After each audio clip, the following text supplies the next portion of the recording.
जैसे मैं किसी को पढ़ाती थी तो मैं ये टिप का फॉलो करती थी एंड इससे मुझे सच में रिज़ल्ट मिलता था। सो जनरली क्या होता है जब आप बच्चे को पढ़ाते हो, राइट, अगर बच्चा बड़ा है एंड अगर सेल्फ स्टडी कर रहा है तो हम जनरली उस टॉपिक के बारे में बात करते हैं जो उसको नहीं समझ में आते, उनके लिए टफ़ है, क्योंकि आप हमको।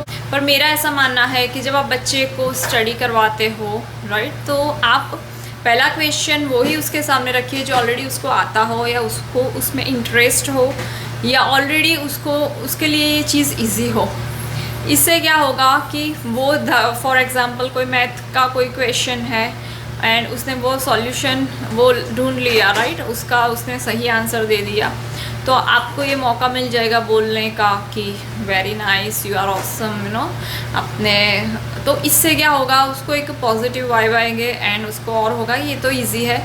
तो आप इजी टू टफ क्वेश्चंस की ओर जा सकते हो।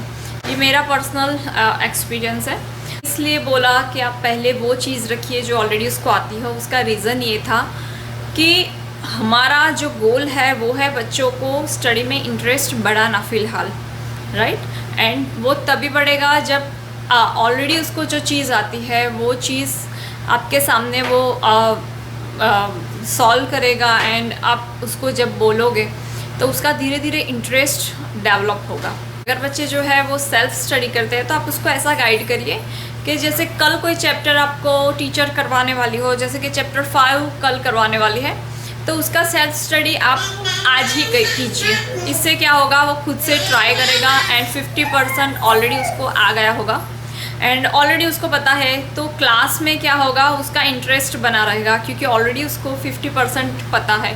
फिर जब टीचर वो चीज़ रिपीट करेगी तो बाकी के 50% वो इजीली सीख लेगा एंड इससे क्या होगा, बच्चे का इंटरेस्ट जो होगा वो उस पीरियड में होगा, इवन वो एक्साइटेड होगा। मेरे टाइम, ये मेरा पर्सनल एक्सपीरियंस है, मैं ऐसा करती थी कि मैं पहले ही थोड़ा रीड कर देती थी क्योंकि मेरे पापा ने आई थिंक मुझे वो चीज़ सिखाई थी। एंड जब मैथ्स का क्लास होता था या पर्टिकुलर जो सब्जेक्ट में मैंने आगे से पढ़ लिया है तो मैं उसका वेट कर रही थी कि कब इसका मैडम आएंगे या सर आएंगे, क्योंकि उस टाइम ना हम एक्साइटेड होते हैं, हमको ऑलरेडी आंसर आते थे, मैं ऑलरेडी उसको प्रिपेयर करके जाती थी। तो क्लास में हम अपना एक्टिवली हम अपना एक्टिव पार्टिसिपेशन दे सकते हैं। तो आप ये टिप्स फॉलो कीजिएगा, बहुत मज़ा आएगा बच्चों को जब वो स्कूल में जाएंगे या ऑनलाइन क्लास करेंगे तो ऑलरेडी उसको वो चीज़ 50-60% आती होगी, तो उनके अंदर एक जोश होगा कि चलो मुझे अभी इसका आंसर देना है एंड उससे उसका कॉन्फिडेंस लेवल बढ़ेगा। टिप्स है कि बच्चों के लिए आप गोल जो होते हैं वो शॉर्ट गोल रखिए एंड उसको ड्यूरेशन है, टाइम ड्यूरेशन वो भी शॉर्ट दीजिए।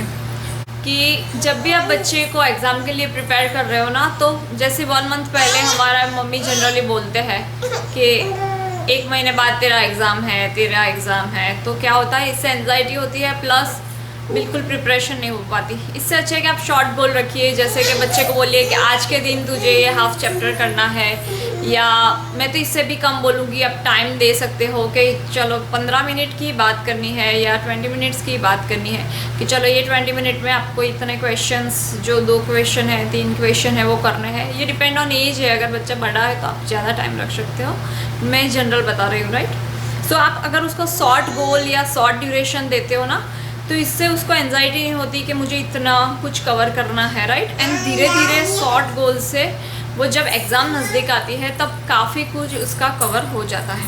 बोल सकते हो कि चलो आज इस चैप्टर का पर्टिकुलर कोई क्वेश्चन है, आज के दिन आप यही करो, फिर हम आज के दिन की बात कर सकते हैं, फिर हमको आगे के बारे में नहीं बताना है कि इतना सारा होमवर्क करना है और ये, क्योंकि इससे क्या होता है पूरा फिर वो कंप्लीट भी नहीं होता एंड खामखा एंजाइटी आ जाती है। डेवलपमेंट के लिए थी, सारे बच्चों के लिए थी, सारी एज के लिए। चलिए बाय।